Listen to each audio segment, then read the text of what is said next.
It's the Jake and Ben Show. It's the Jake and Ben Show. It's the Jake and Ben Show. It's the Jake and Ben Show. It's the Jake and Ben Show. It's the Jake and Ben Show. Hello, everybody. Welcome back to the Jake and Ben Show. I'm Jake, and I'm here with Ben as usual. Hi-oh. And this is the first time we've done this in a little bit. We've been slacking, and that's our fault. I don't know what's happened to us. We recorded a Deadpool and Solo review was the last we did, and that was we spent a little bit on that, but that was the last we've done. Yeah. We haven't actually done like the main show in a little bit, but we're here. We're back. We're better than ever. We are. And I hope so. Yeah. The Solo review we shot, we scrapped it because it was absurd. Yes. We did outside and there were bees, and we kept getting There's a derailed. phantom bee. Yeah, I guess it was just one bee that. Well, there was one phantom bee, but I think like it was just beyond the phantom bee. Just was went off the rails. Yeah, it did. There was a lot of passion. I think that I don't know if I have the same passion as I did then that I do now about my dislike towards the movie, but we're gonna get into that later. Our Deadpool review's up there. We're gonna talk a little bit of Deadpool, I think, just in passing here in this episode. So yeah, we got some trailers to cover. We're gonna talk about some Solo and why it failed. We're gonna talk about Hereditary later on in the show. A little Jurassic World Fallen Kingdom excitement. I think. Yeah. You want to get into it now? Yeah, sure. Do you want to start it off with our first topic? Oh, well, our first topic is a few trailers here. And let's talk about First Man first. So this is a movie coming out. Damien Chazelle's the director. La La Land. That's what most people probably know him from. Ryan Gosling is there. And when we did an episode of what's our most anticipated of the year. This one made it for me. The trailer, I'm excited for it. I thought it looked good. I like the way it was shot. As of now, I'm excited, but I'm not like, whoa. So you just watched it. How do you feel? Yeah, I just watched it, and I actually forgot about this movie being a thing. The first time I ever heard about it was our second or first episode, and I haven't thought about it since. But I did just watch the trailer, and I think it's a great trailer, but I think they did give a lot away. Of course, I haven't seen the movie, but just like it just kept going, and it kept just feeding me information and shots that like maybe I didn't really want to see or know. It carried a completely different tone than what I expected. You tell me Damien Chazelle is directing it, so I expected it maybe a little smaller scale, but like there's like it looks like some big set pieces in this, and it's really epic. A lot of the score reminded me of Interstellar, actually, like closer to the latter half of the trailer. I really got those vibes. There was a nice a floating pen, which I think was a reference to the pen from 2001, A Space Odyssey. Maybe that's a deep cut. I don't know. But yeah, it didn't feel very Damien Chazelle just based off his first two films. Not that that's a bad thing. I think directors should branch out, and expand. But yeah, I'm definitely excited for it. I think the trailer looks great. I almost wish I didn't even see it because I felt like I saw way too much. I guess what I should say is that this is a movie, if you don't know what it is, you don't even know what we're talking about. It is a film about Neil Armstrong, about the first man to land on the moon. And what I've heard of it was that it's not just going to be like a typical biopic. It's going to be more of like a thriller action base. When I heard that, I was like, okay. Yeah, you can see some of that within this trailer. Yeah, I was not expecting that, and I hadn't heard that. I thought it was going to be like traditional biopic, but yeah, no, I think it looks cool. I'm excited. Yeah. Okay. So next up, let's talk about Spider-Man Into the Spider-Verse. This is an animated Spider-Man film coming out in December, and we're focusing on Miles Morales now. You watched it. How do you feel? Are you excited? Yeah, I just watched it, and this was actually, we were going to talk about First Man, Bumblebee, Spider-Man, and Halloween. Spoilers, but this was the one that I was least excited to watch, and maybe least excited to talk about. So when I saw it and I loved it, I was like, oh shit, what the fuck? Like, we just watched it. We were on Skype here, and I didn't react to it because I wanted to save my thoughts about it, and I think it looks fucking incredible. I love the Yes. animation style. The animation style is great. And you get like a few Spider-Man or Spider-Woman. You get Gwen Stacy flinging webs, and you get like it's into the Spider Verse, of course, so it's not just the one. But yeah, the main is Miles Morales clearly, and I think it looks super fucking excellent. The use of the music in the trailer I thought worked really well. The animation style I think is my biggest takeaway from this trailer. I love the look of it. What do you think?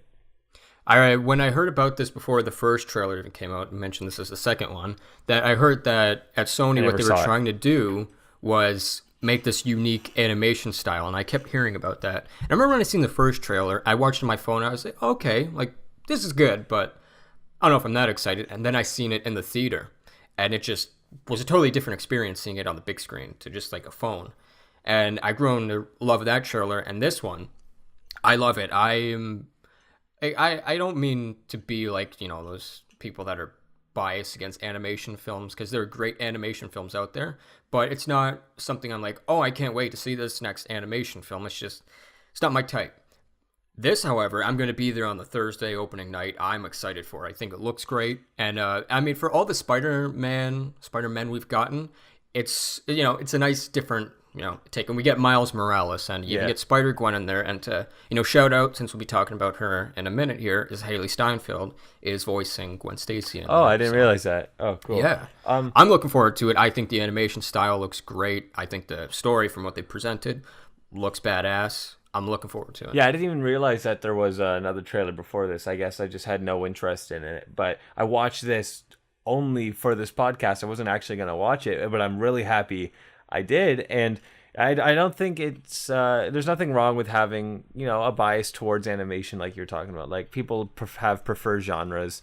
Like, there are great great animation movies, of course, but I do prefer live action. I think it's just because, like, that's, you and I are in film or whatever, we make live action, so I don't think you should feel bad about not being as excited about animated movies.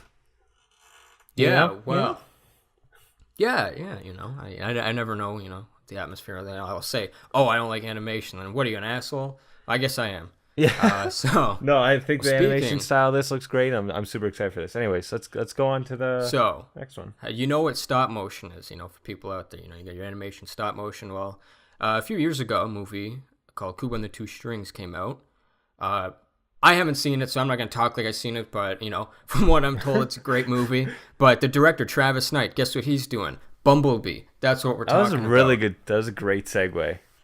Well, I thank thought you. I was losing you for a second, and like, it was right on the edge of losing. You're about to lose me, but you pulled it back so beautifully. All right, I shouldn't have drawn attention to it. I kind of ruined it, but keep going. Yes. Perfect. Okay, so Bumblebee. I'll be honest. Transformers lost me after the second one. I just didn't care, and the last one, it made money, but to Transformers standards, it didn't. Now, I remember when before the last one came out, was it called The Last Night, that Hasbro, they had this big, like, writer's room, and all these, like, people are coming together and gonna make this crazy Transformer. Then Michael Bay came in and was like, you know what, I want to do that. You get Transformers The Last Night. Now, this is no Michael Bay. No more Michael Bay with Transformers. When I heard that, I'm like, okay, let's see. You say Travis Knight's there to direct. All right, now I'm starting to come around. You tell me Haley Steinfeld is going to be in it. I'm a big fan of hers, so all right. I seen the trailer. I do think it looks really good. It comes out in December, I believe, and it's got me back to where I want to see and I know it's not like a Transformers movie, but a Bumblebee movie. I do want to see this, and I am excited. All right, yeah. I think I share the same sentiments about Transformers as you do. I just don't give a shit about them. I think they're terrible movies. I saw The Last Night in the drive-in, and I may or may not have fallen asleep. I don't quite remember. I just remember being bored as fuck, and just like not enjoying what I was looking at one bit. But Michael Bay's gone, so I'm a little more intrigued. I just watched the trailer. unlike the First Man trailer, this one doesn't give anything away. It's a teaser trailer, I believe, is what they officially called it, right? I believe so. Yeah. So, no Michael Bay, and you can really feel it just from like the 2-minute trailer. It doesn't feel like Michael Bay, and that's incredibly refreshing to see. Yes. Bumblebee or Transformer just in general not being shot like Michael Bay, and it looks nothing like Michael Bay. Haley Steinfeld is not going to be shot like Megan Fox, which is going to be really nice. There's none of that. Yes. So I think it looks good. I love the design of Bumblebee. Bumblebee looks really unique. There's some great moments in this, where he transforms over top of Haley Steinfeld's character. That whole sequence was great. I think the action looks really good. I'm not over the moon about it because there isn't much here to make me over the moon, but I do think it looks good, and I'm happy with this direction. Yeah, and one thing to say about the movie also is that it's set in the 80s. Now, I'm sure somewhere out there there's confirmation of this, but I'm not exactly sure if this is a prequel to the Michael Bay Transformers, if it's like in that universe, or this is just, we're set in the 80s, this is all brand new. No, I think it takes place. I think it does. I know it takes place in the 80s. I'm just not sure. No. I think it takes place in the Michael Bay universe. I thought it did. But I hope it doesn't. Yeah, I would like if it doesn't, especially with recent announcements of Hasbro has now acquired Power Rangers, and they're looking to do Power Rangers movies, and they're going to do some G.I. Joe stuff. I heard the way they presented it, Hasbro, is they might want to try to get all those in a movie somehow. I'm not sure if I'm over the moon for that or even excited for that. Hearing that, okay, let's see what you do. But I would like it to be its own thing. Let's start, that's your start. I just Googled it, and the first thing says that it takes place in the same universe. Okay. All right. Bumblebee takes place in the 1980s, which will follow the yellow Autobot several decades before he met Sam Witwicky. So yeah, it's the same universe, which is kind of lame, but if it's a strong enough movie, you could watch it and never have to watch all the other ones. No, I don't think it's gonna. That's obviously not gonna depend on those. So I'm okay with that. All right. Now, a trailer. This is one I actually really want to talk about the most, and it is Halloween. Really? Now, if you've listened to us before, you'll know that I'm not the horror guy. Yeah, that's why I'm surprised about that. Yeah. Okay. So there's only a few horror movies that I really dig, and Halloween is.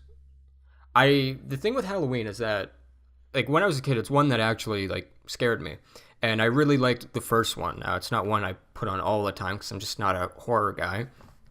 I look at Halloween as that. At the time when I was a kid, that's the scary stuff, and I don't want to rip off. I heard someone say this, which just is the way I feel, is that Halloween was scary, and then you have Friday the 13th, where it was funny.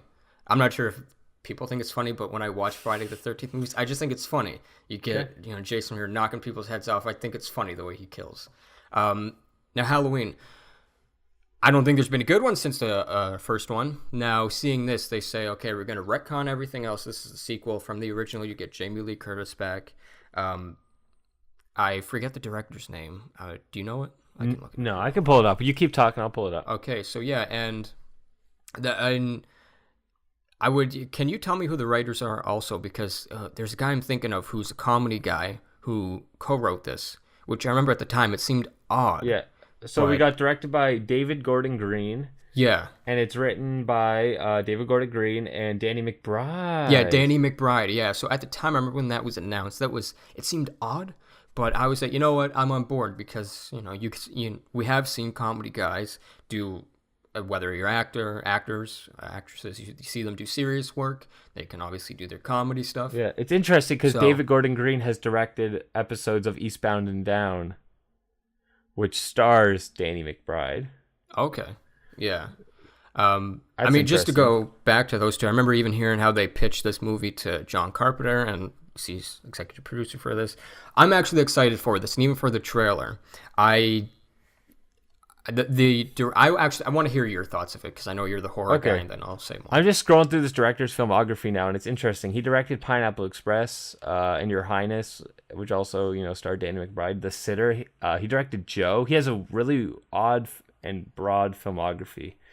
This looks like it's his first horror movie that I can tell. Anyways, yeah, interesting. But the only Halloween movies I've seen is the original with Jamie Lee Curtis, and then the two Rob Zombie ones. I think the Rob Zombie ones are absurd. Yeah. Yes. I think the first Halloween, the original, I think it's good. I don't know if I love it as much as everyone else does, but I think it's a strong, solid horror film, classic horror movie. But the new Halloween. First of all, before anything, I think it's funny that the original Halloween's called Halloween, and then this one's a sequel, and it's also called Halloween. So you have your two movies in your new franchise. It's Halloween and Halloween. I thought that was odd because you would think it has the same title. It's a soft reboot. It's a reboot. I'm sure it is a little bit of a soft reboot. But do you know what I'm saying? I thought that was bizarre. In a sense. I mean, but even if they say it's Halloween 2, hasn't there been like 2 other Halloween 2s? That's true. I don't know what they would have been able to do. Yeah, there was 2 other Halloween 2s. Halloween, the sequel to the original, that is not the actual number 2. Yeah, I guess. Yeah, I think it gets really too muddy. To do. As like if you just Halloween, you're there, and the thing what I think is actually good about it is you just have Halloween. So you have your branding, you already got your recognition. You don't have a 2, a 3, or some title. And if you're somebody who's seen the original and even the other ones, and you see Jamie Lee Curtis there, she ain't dead, it'll all come around, I think, if you know the original. And I'm sure this movie does not require you to see the original. I can guarantee they're going to market this to a new audience as well. Like this is geared towards, kids in high school who haven't seen the original and stuff too. I'm sure of it. Well, even for like films like these days that are kind of soft reboots or sequels from movies from 70s 80s, is that I don't feel like you need to, because they pretty much tell you what happened in the first. So even if you haven't, the history, because even in the trailer they tell you the history of what happened. Right. Yeah. Like for small like Easter egg stuff, I guess Yeah, like I just think back to like Scream 4. Like Scream 4 was the first Scream movie I saw, but in the movie they break down like what happened in the other movies, so you don't actually need to see them. Anyways, we're getting on a tangent. I think the trailer looks great, and I'm really excited for it. I'm a huge horror fan. I love horror movies, and this is just a new horror movie, and it's a sequel to a classic, and I think it looks good, which is nice. I don't know if classic horror movies from the past, usually their sequels do well. Now, I don't know what the fuck that was. I'm kind of tripping on my words, but you know what I mean? Like, the new Texas Chainsaw movies, like that 3D one was like abysmal. Like those sequels that happen now aren't usually the best, but I think this one looks solid, and I'm really excited for it. I love me some people getting stabbed. I love me, some like absurdly unhuman killers. Like, I mean, Michael Myers is just like ridiculous. I love this shit, so I'm excited for it. I think the trailer looks good. I watched it a couple days ago. I haven't seen it since, or maybe I watched it on Friday. I haven't seen it since, so I don't have specifics. I just remember really liking what I saw. Yeah, well, speaking of just the killing, like something I'm looking forward to, and like with horror movies, like if you go on, other iconic names that have been sequels that aren't so good, is they want to reveal who the killer is, like why are they killing, what's their backstory, like stuff. You don't need that for horror movies like this, and I don't want it. So I hope we don't go too crazy with that. Yeah, I agree. Like for reasons like I love The Predator for many reasons, but just the fun element of that, and a lot of horror films is okay. Now you got this thing for the Predator's case out there, killing people one by one. It's all right. Who's gonna die? How are they gonna die? I think that's fun when you watch these movies. That's what I'm looking forward with this. I just want to, I want to see some stabbing. I want to see some killing, and have it be, nice and hopefully scary, which is weird because I'm not the horror guy, but I've been waiting for a movie to be like, hey, I want to be scared in a movie theater, but not too much. Just like, yeah, get me there, and like, hey, yo. So, I mean, maybe there's a movie coming up that you'll talk about that gets me there. Right. So something even set up not setup. What am I talking about? Setup. But another thing that gets me excited is that Jamie Lee Curtis, she's ready. She wants him. Yeah. She wants Michael Myers. So I know. I like that. I'm looking forward to this Halloween this year. Let's do it. Here we go. All right, it's good. So Solo. Now, want to talk about some box office or Solo? What are we doing? We're gonna go into some box office. Right. We got a top 5 here. Let's do it. I feel the reason why we're doing a whole top 5, I feel they're relevant. Now, coming in number 1, 41 million is Ocean's 8. I believe it is the highest opening for the Ocean franchise. Wow. I seen it on Thursday. I think it's I think it's a fun summer film. I don't think it's great. I mean, if people out there think it's great, that's good. But for me, it was just okay. Yeah, I had some fun here. There you go. You have 40 million. Are you planning on seeing it? Last time I talked to you, had it. I would like to see it. I'm going to see it soon. And I've only seen Ocean's 11, but I love Ocean's 11. So since I knew we were going to be recording today, I had never fully seen Ocean's 11. I had seen pieces of it. So the other day on Netflix, I was like, you know what? Maybe I should watch this before we talk. And watching it put some things into perspective after seeing Ocean's 8, where this isn't. I wouldn't consider this as a spoiler, but a lot of the same beats within Ocean's 11 is Ocean's 8. Yeah, I assume. Not to say it's a beat by beat remake, but you could kind of say that in a sense. Yeah, I've heard some other people say that it just feels like Ocean's 11, but I'm still gonna see it. Ben, sorry to go off topic, but Ben, have you heard of Cinemia? Cinemia. Have I heard of? I've heard of it. Do I know what it is? Like Movie Pass, right? Yes, right. Yes. It's pretty much Movie Pass. Okay. But now my question is, because I looked into Movie Pass, but we can't get that in Canada, can we? Cinemia came out in Canada at the end of April, and I signed up for it. Okay, you want to tell me if this is something I should be doing? Well, I was going to use Cinemia to go see Ocean's 8, which is why I remembered it, which is, just brought it up, and I was wanting to talk to you about it because I figured you've heard of it or that you would at least be interested in it. Yeah, I had heard about it, and from hearing whether it be Movie Pass, and I know I believe with Movie Pass there's some shenanigans people are saying with it now, but I go to the movie so often now I kind of want to look for something where I could get a deal, get a free movie here or there. Yeah, well, Movie Pass is kind of shady. I think most people know the people behind Movie Pass are definitely shady. Yeah. Cinemia, I mean, it's still a little sketchy because I think the way they profit is they sell your information, they sell your movie habits and whatnot. Yeah. But I don't give a shit, really. Yeah. People know everything. Everything's online anyways. Fuck it. But I pay $30 a month. I paid it up front, so I paid it annually, so it was $360 for the year. $30, and that gets me 6 movie tickets because I did it for 2, so me and my girlfriend can see 3 movies a month.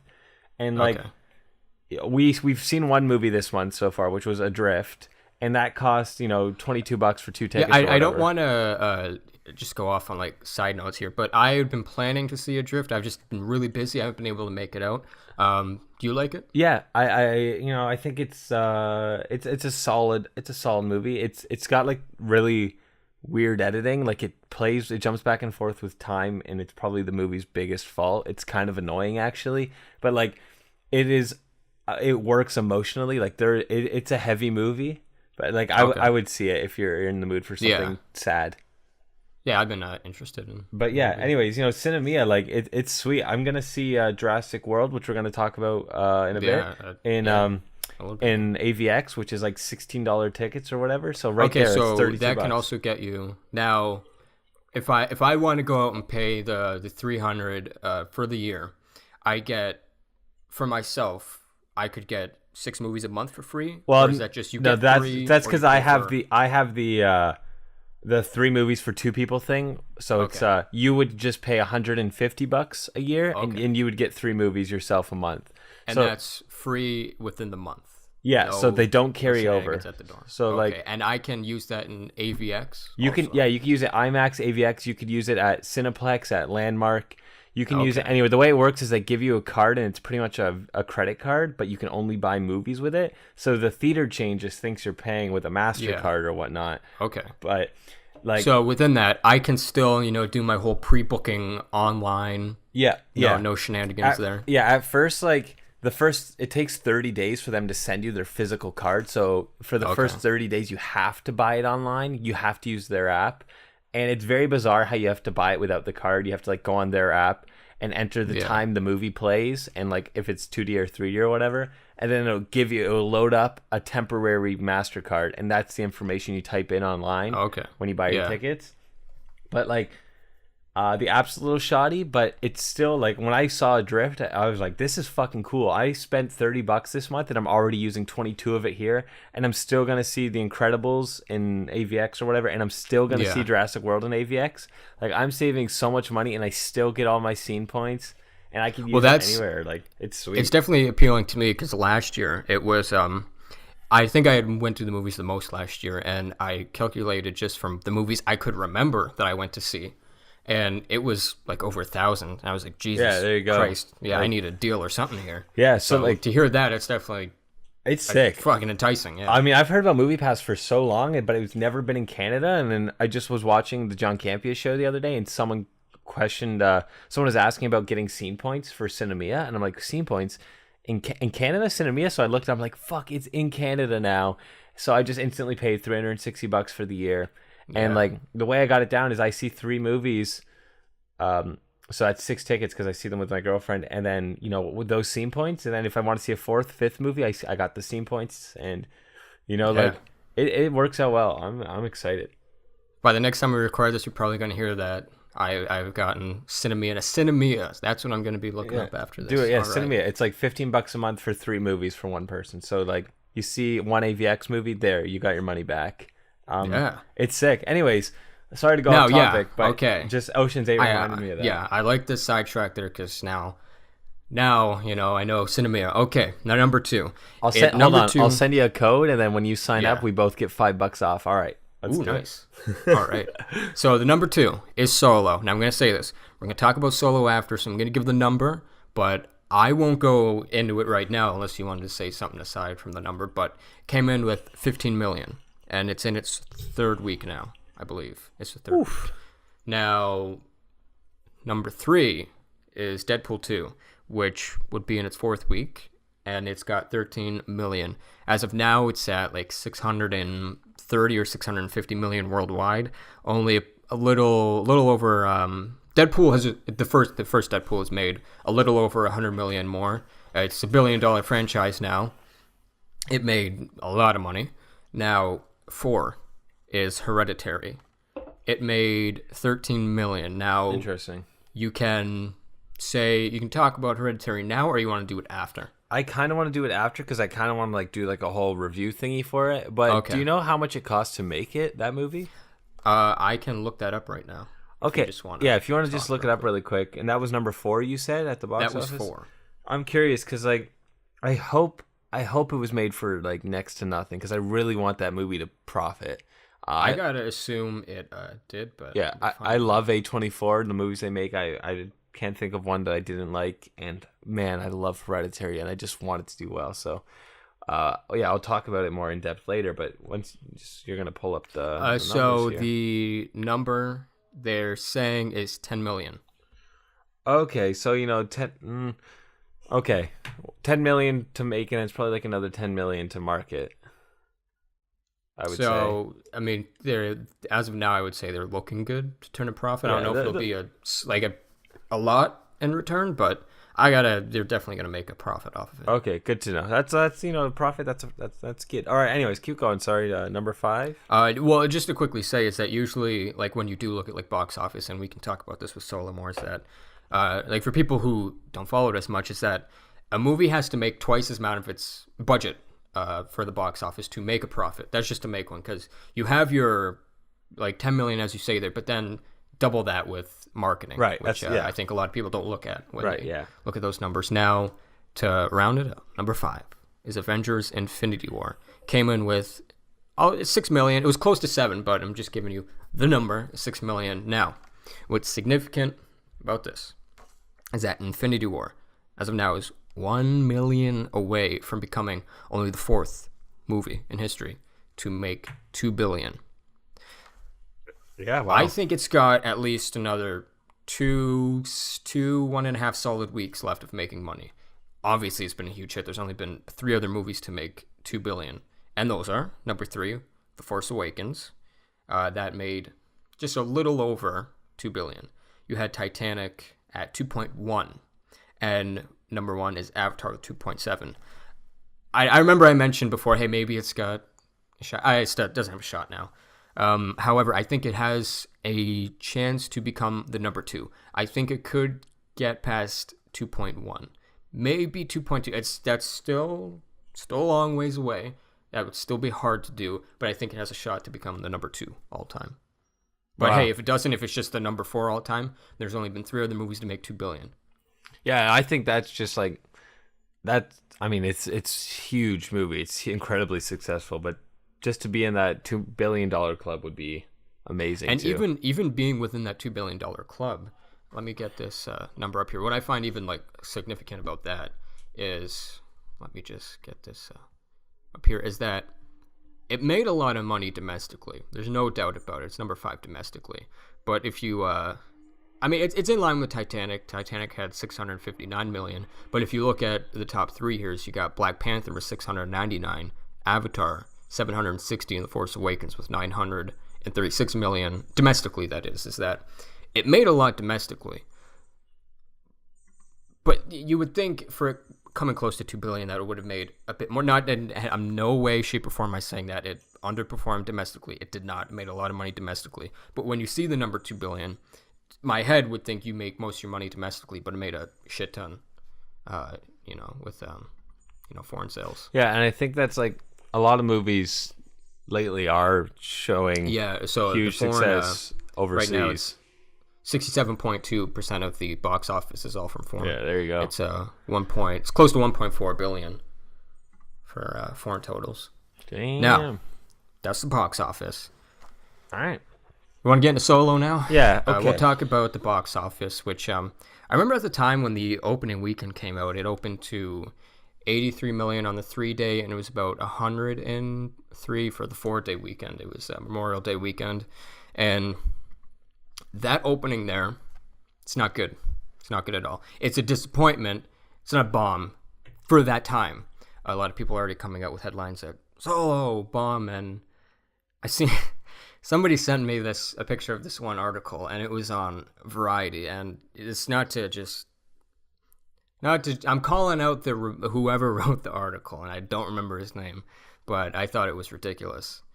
And the headline was saying that white males don't make any money at the box office, and I just think if that's the first thing you're going to when you see this, like, that's your reason why. I think that's ridiculous. And I mean, we've done episodes talking about representation in film and how it is important, but like I feel like there's a small majority of, I don't know if you want to call them social justice warriors, of people who just think that now representation in film means just forget about, like, if it's a white male, then my God, it's the devil. And I didn't plan to go there. I just figured I'd call out that article because I thought it was ridiculous. Yeah. Just because if you look at it, that's not. There's many reasons why this movie. Yeah. And now. No, that's you can definitely consider really Bomb a sad failure. and disappointing. And the reason why I call it Variety is known, and if that's your article on Variety, like, I mean, come on, are you really gonna feed the trolls now? Yeah, no, it's kind of disgusting to do that. Like, people think just, if you're white and you're a male that you can't, be objectified or be offended. Like, to think, that's so ass backwards logic that, it's sad that just because, of course you want diversity and whatnot, but it doesn't mean that you have to shit on this whole other race and sexuality of people. Yeah, and I think it's fucked that someone like Variety would share something like that, and it's definitely not why the movie failed. That's absurd.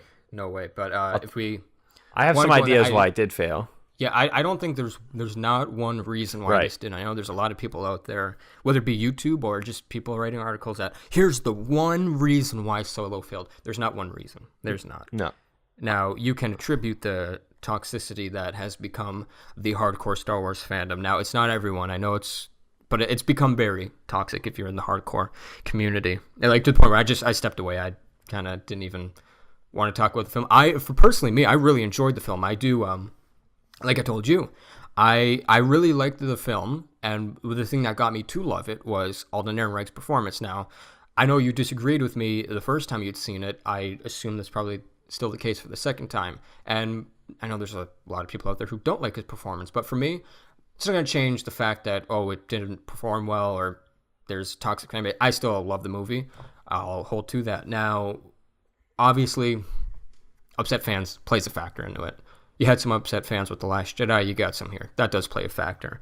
But one of the things, and it's not the one. I'm not going to be one of the people that says this is the one reason. But if I'm going to look at history within box office, I'm going to look back to last year. And let me get numbers up while I talk about this. And in July, you had two pretty big movies coming out. Now, neither of them were as big as Star Wars, but you had Spider-Man: Homecoming, and then you had Planet of the Apes, War for the Planet of the Apes, which is a big movie. Now, sorry about this typing here. Now, Spider-Man: Homecoming came out at, if you want to maybe look up the number or something, you don't have to, but it made around 130, 140 million. I'll take your word for opening. It. And War for the Planet of the Apes comes out the week after. And its total run was 490. You look at that, it would be good for any other movie, but not for this one. The opening here was 56 million. The opening was, and that is a product of opening up after such a big movie that was Spider-Man: Homecoming, which I believe was the number one superhero movie of 2017. I look at that, and even when we talked before even reviews came out, and one of the things I said is one of these movies is going to take a hit. When that number came out of projected 150, 130, I thought that was ridiculous because there's no way that both films are going to come out and make the same amount. So I expected some type of hit. I wasn't sure if it was going to be Deadpool or Solo. I was starting to lean towards Solo, and even if you asked me a month ago, I would have thought the movie opens up to 70 million, which still isn't good, but it made more than that, but I didn't think it was going to make a lot of money. Now, you just look at Deadpool, it's made a lot. It's at like 630, 650 million worldwide. We have Infinity Wars coming up to 2 billion. That opened, it still was making a strong case. That's not the one reason, but I do believe that it's a very significant one that people that I've seen at least not look at hard enough. All right, you went through a few things there. I was just gonna I'm just gonna go back a little bit if I can and talk about the movie just briefly, just because our review never went up. So we just heard generally your thoughts. I haven't got to say my thoughts on the movie before I actually go into the box office. I just wanted to get it out there that I think this movie is quite mediocre. This movie's like wallpaper, really. It is this, it's cinematic wallpaper. It's just so pointless. It's not good. It's not bad. It's just so forgettable, and that is terribly upsetting for me. It's the first Star Wars movie that I'm just like, who cares? At least the prequels are bad. At least there's they're interesting in their badness maybe, but Solo is just so bland and forgettable. I don't think really. Donald Glover's good in it. Pretty much everyone is just. I don't think Alden Ehrenreich's any good. I watched it the first time, was super disappointed and bummed out and passionately disliking the movie. I saw it a second time thinking, maybe, with lowered expectations, I'll give this movie another chance. No, I still don't like it. It's still a bore. There's some moments that I think are worthy, but ultimately it just is why? I never asked for this movie, and I was hoping to be pleasantly surprised about getting it, not knowing that I actually wanted it, but no, that's not the case. I don't want to cut you off there just because, again, we haven't really talked about this a lot, and there are a lot of things to say, and I do think another significant reason to why it didn't is what you say is you didn't ask for this movie, you didn't care about the movie. I think that was saying a lot for when most, a lot of people didn't go, is that I just don't care, I don't want to see it. One thing I had heard, and I don't want to always say, I heard someone say this, but something I looked at, and it's the way I looked at the film, and you don't have to look at the film this way, but of the whole, why did we need it? I guess I want to set up and this goes on to it. To set this up, I'm gonna call out a tweet I saw, which is just from. I'm not a fan of the person. Maybe these people listening are, but whatever. Is another person sent me a screenshot of somebody's tweet, sort of Ben Shapiro, and paraphrase the tweet was like, "Oh, this is Disney's agenda. I can come out with the Solo movie and announce a trilogy for it," and it was just. It's okay if you're gonna tweet and say, "Hey, I didn't like the movie," but I feel like at now when you have a fan, let's say a fandom that's vulnerable, and let me say this: in no way I think does this hurt Star Wars. Star Wars is still gonna be what it is. It just this happens to be a little misstep. You can learn from it. It's good to learn from. But why I bring that up is why I look at it is that, first of all, for the misinformed, there was no announced trilogy for Solo. All that was said is that they got Alden Ehrenreich for 3 movies, which if you're a studio, would be dumb not to do. That's why Marvel signs these actors for like 8 movies is that, hey, let's say Solo was a hit. What if it was a huge hit and you've only secured Alden for 1 movie, and now when you go to negotiate, you got to give him a shit ton of money. Right. It's just not good negotiating from a studio. So there was no announced planned trilogy for it. And one thing I'd see, and this is only like the toxic part why I bring this up, is that Disney has an agenda. Disney's doing this. Maybe aside from a hardcore Star Wars fan base, there's no one else that wants Star Wars to do better than Disney. Disney's not coming out and saying, "Hey, I just want to fucking blow this shit up to make you guys crazy." They want this to succeed. Because it's their product, they're going to make a return from it. They don't want Solo coming out and being a bomb. They want it to come out and be a hit. That's what they want for 9. That's what they want for Ryan's trilogy. That's what they want from the Game of Thrones guys. They want it to be a hit. So this idea that Disney's ruining, it's ridiculous. There's no one that wants Star Wars to, do what it does more than Disney. So I think that's ridiculous. Just to point out there. One other misconception was that Disney's idea was come out, let's do the Solo movie. It wasn't Disney's idea. Before George sold it, George wanted to do a movie like this and brought in Larry Kasdan, and him, Larry, and Kathleen Kennedy, they met and they were saying, "Hey, Larry, like if you wanted to work on anything, what would be like something you'd want to do?" And he said, "That Solo movie, that's what I want to do." Larry has said that Solo is his favorite character, and so the way I look at how they made this film was not so much in a point of, why should we do this? It was more like, why shouldn't we do this? Like, we could make such a fun film. Now, whether that was the case, but the making of the movie was more of to me, it was like, oh, why not? Let's do this. So to me, that's where I see it from. But I know, and again, if you feel, well, why do I need this? I don't need this. It's all right for you to say that. That's okay. But I feel like there's so much I want to say, and there's a lot of, within time a fan base can be broken, there's a lot of fake news out there that people will spread and people will take and run with it. Okay. Ooh, I know. I just gave a lot there. Now it's okay. Here you go. All right. It's interesting you're talking about the George Lucas. He wanted to make a Solo movie. I think that I mean that's cool. The Lawrence Kasdan loving this character and wanting to make it is cool. I watched the movie and I don't see that passion there. But I don't even know where to go with this Ben Shapiro thing. I almost just want it's not even a non thing. Yeah. It's a non thing. It's just I've seen so many ridiculous things out there that was one. It was just if you're somebody that has a following, and I get what his thing is for, and I get his whole rap.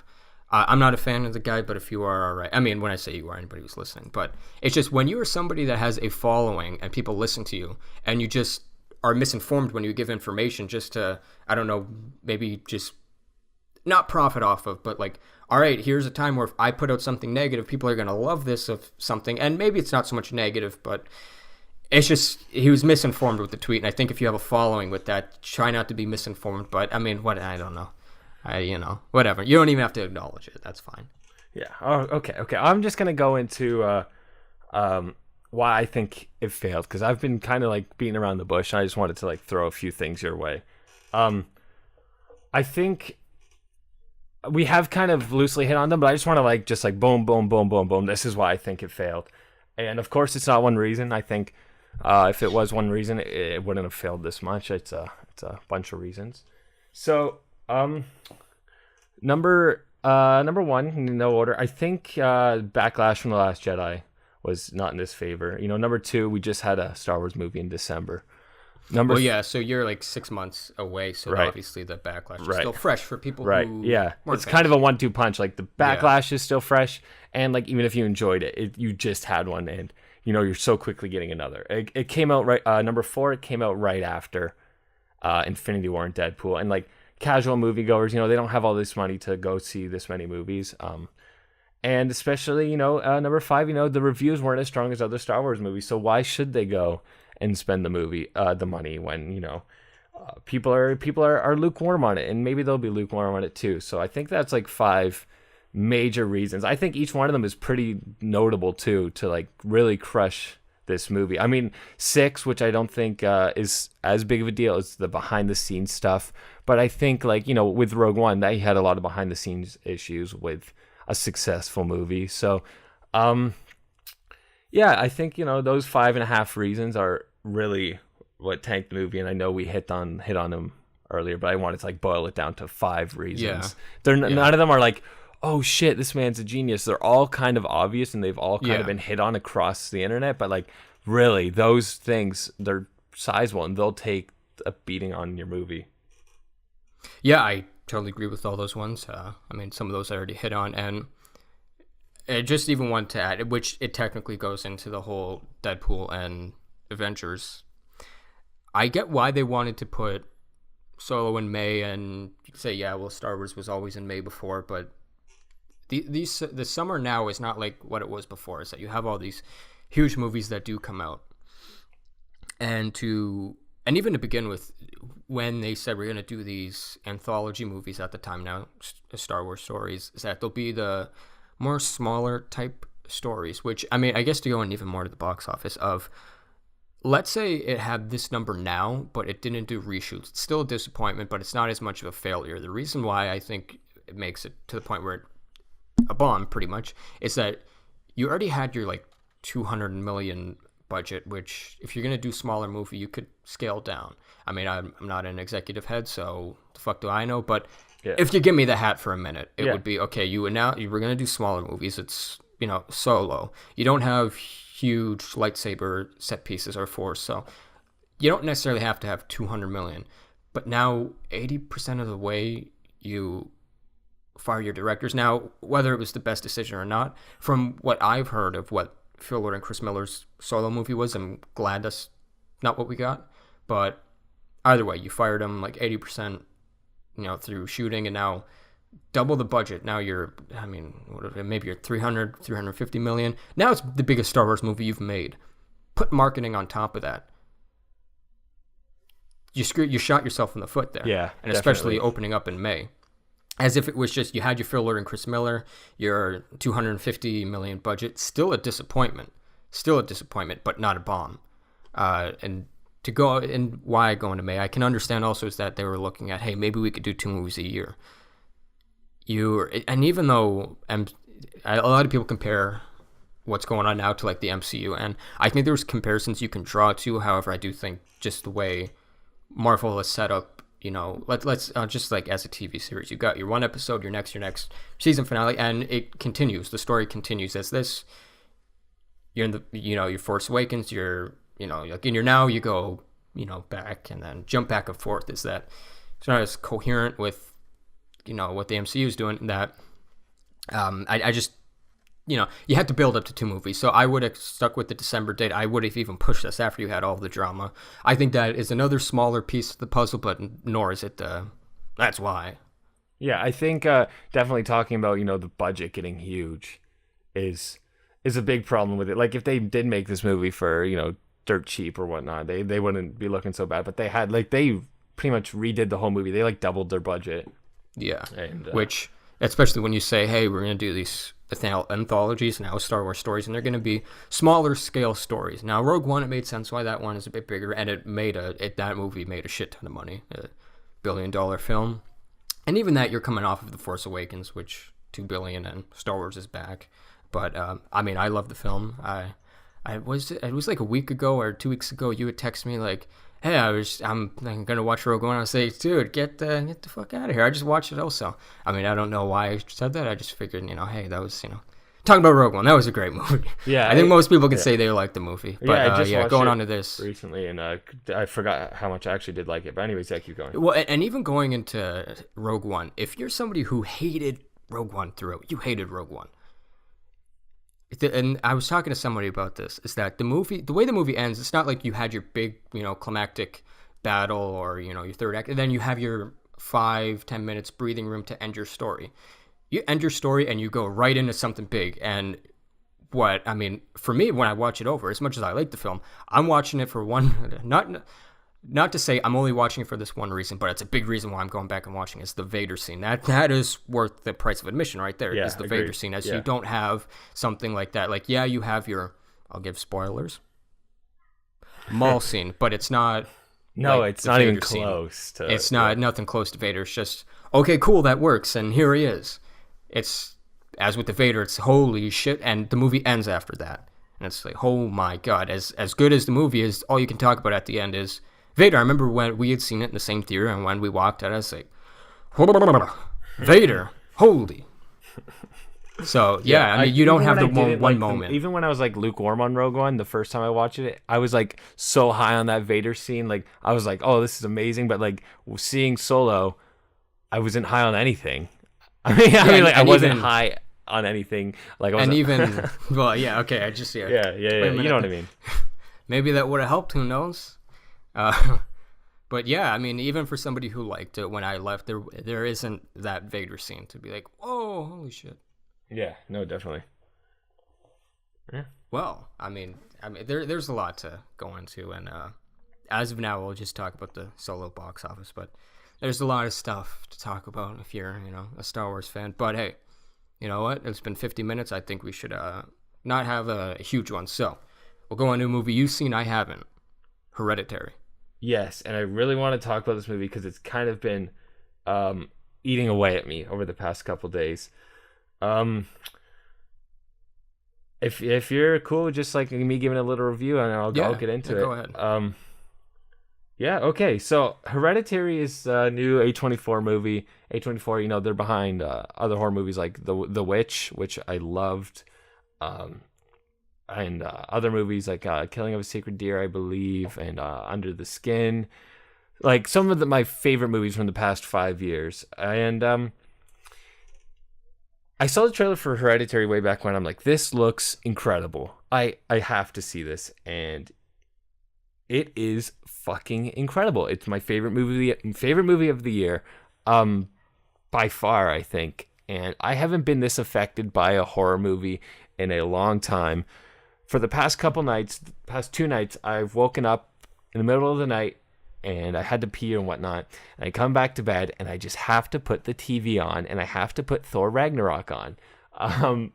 Just because that's new on Netflix, and it's like, oh, this makes me feel at home. So, I put Thor Ragnarok on. I've done it for the past couple nights because what Hereditary does is so much of it preys on your eyes adjusting to the darkness. There's a few really good scares with that. I know that's a weirdly specific thing, but like, you wake up in the middle of the night and you look at your doorway, you look in the hallway, and like you see shapes because like your eyes they're adjusting.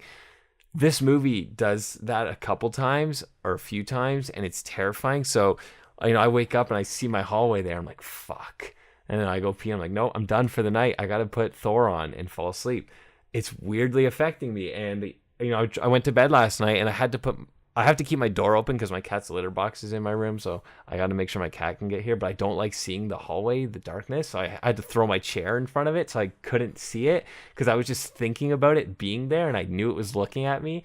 This movie is getting to me and I hate it, but I love it. It's beyond that. Just watching the movie as a character piece, it works so well. For like the first hour and a half, it's like this really depressing drama, and it's so strong. Like the characters are developed so well and the performances are fucking incredible. I'm blanking on the lead actress's name all of a sudden. I can look that up if you want. Sure, please. I've been talking about, why am I forgetting it? Anyways, but she is excellent and her name deserves to be said in a few minutes by Ben, who he's gonna have the name. But it's just All like, right, now let me ask you, since I haven't seen it, is the lead a woman or a girl? no, a woman. That girl is also great. The girl is great. So there's Toni Collette. I'm not sure if she has a pronunciation of how she likes it. You got the girl is Millie Shapiro. Yeah, the girl's great too. Yeah, Tony. What was it? Sorry. Well, let's see. Toni Collette. I think it's Toni Collette. Yeah, Collette. Yeah, Toni Collette is amazing, and she deserves an Oscar hands down. I don't know if it's gonna happen. Hey, but that. But she definitely deserves. Sorry, I'm just a lot of things I want to say. The direction they take it with the young girl was like really surprising. The trailers don't give anything away, but they show so much. Okay, there's one thing that I wish I didn't see in the trailer, one shot, but like besides that, the story is nowhere in the trailers. The trailers are fucking perfect, and it's set up. It set me up for a movie that I was expecting to love, because you see the trailer and you're like, you're gonna love it. But I did not expect this story at all. It's disturbing and it's depressing. So like you have to be down for those kind of movies. I don't know if you would be down for it. It's scary, it's disturbing, it's depressing. It can get really gory. There's a couple moments of gore. Like it goes there, and it's never over the top. It's directed to a fucking T. Everything about this movie, like, there's very subtle camera moves, and they're very haunting, and you just like the character will turn their head, and the camera will also turn. It won't just be like a pan. It'll do like really unique things where it follows the back of the head kind of thing, and just like, or a character will sit up at night and the camera will almost be attached to them, feel like that. And it's something that I'm noticing, because like I'm a big fan of film, but subconsciously this shit is gonna get to just the general audience who doesn't know too much about filmmaking. Like, these things are subconscious, and it's like, it's a first feature. So if this was someone's 30th movie, I'd be blown away, but it's someone's first feature, at least credited anyways. Maybe they've done things like with their friends or whatnot, but anyways, it's like, I don't want to talk about specifics because I didn't know specifics, and I think if you're going to see it, you shouldn't know specifics. You should just know it's a great cast, it's really affecting and whatnot. But man, it takes some turns I did not expect. I think, Ben, you should see this movie. Well, I gotta say, that sounds like a very good review. I mean, you said it all, and it gets me. It does make me say, hey, maybe I should check this out. I have heard a lot of good things of it, and I mean, more than good, great things of it. So many people have been just like loving this movie, and dude, I'm part of that group. Well, you know what? I don't know. I think I hit everything. The sound design's amazing. We'll just go on, because it's just gonna be me jerking off this movie for the next 20 minutes. So I'll tell you something. Yeah, I seen a movie also. I seen Jurassic World. Had not Fallen Kingdom. I've seen Jurassic World. I hadn't seen it before. 2015 Jurassic World, directed by Colin Trevorrow.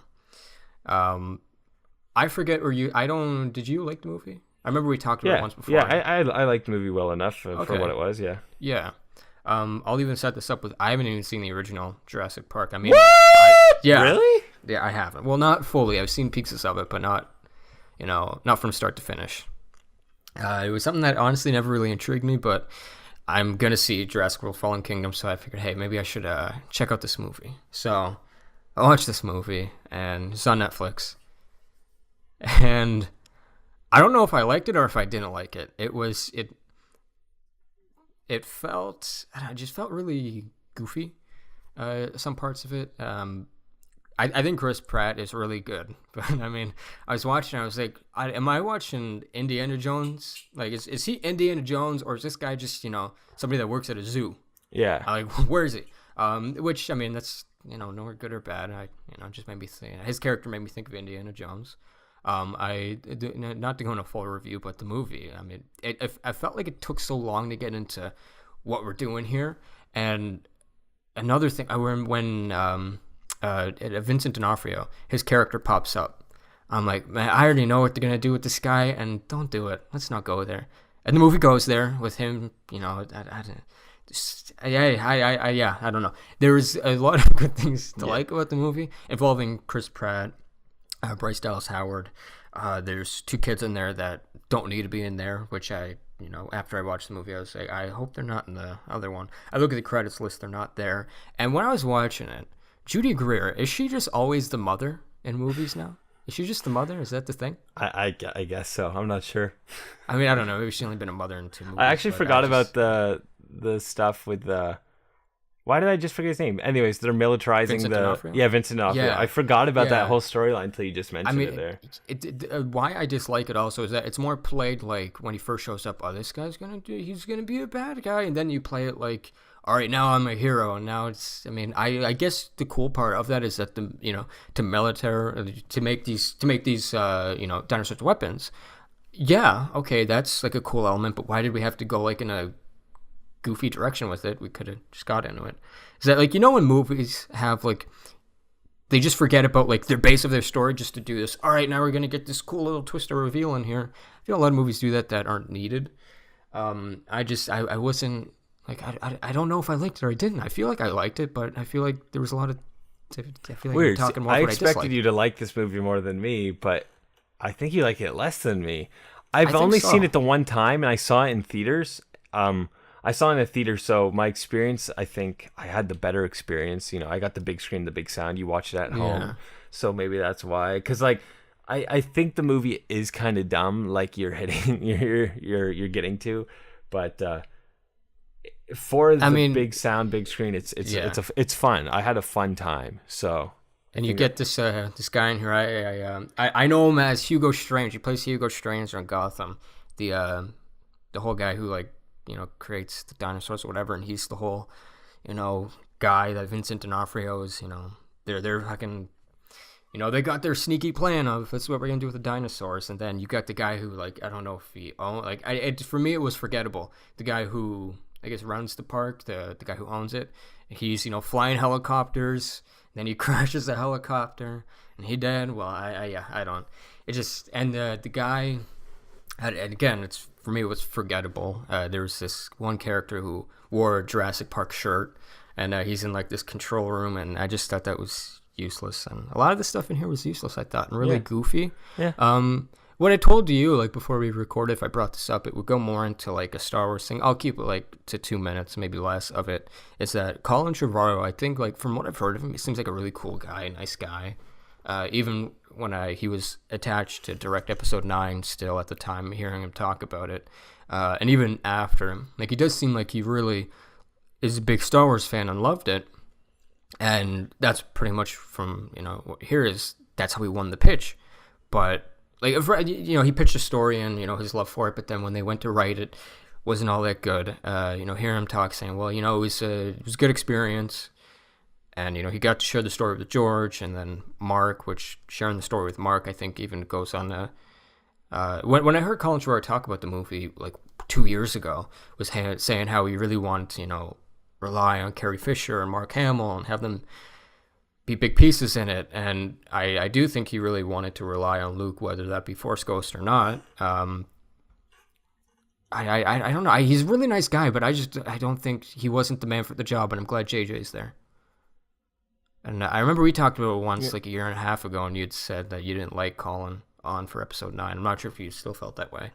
But yeah, I don't know. He seems like a really cool guy, but I'm glad he's not there. I agree. I agree with you completely. Yeah. And from watching the film, it's just like what I seen in there, I felt like there would have been a lot of prequel-esque moments in his episode 9. Yeah, I mean, I could see that just like based off. I could see where you're coming from, when you're mentioning all the things in Jurassic World and how you could see that be translated to Star Wars. I get. Maybe this was a fault of mine. I watched it knowing Colin Trevorrow and that he was going to do episode 9, and maybe I was looking at it in a viewpoint of, well, what if this is what he did with episode 9? Then maybe that I kind of was a fault of my own of why I didn't like it as much as maybe I could have. But yeah, I mean, I'm glad JJ's doing it.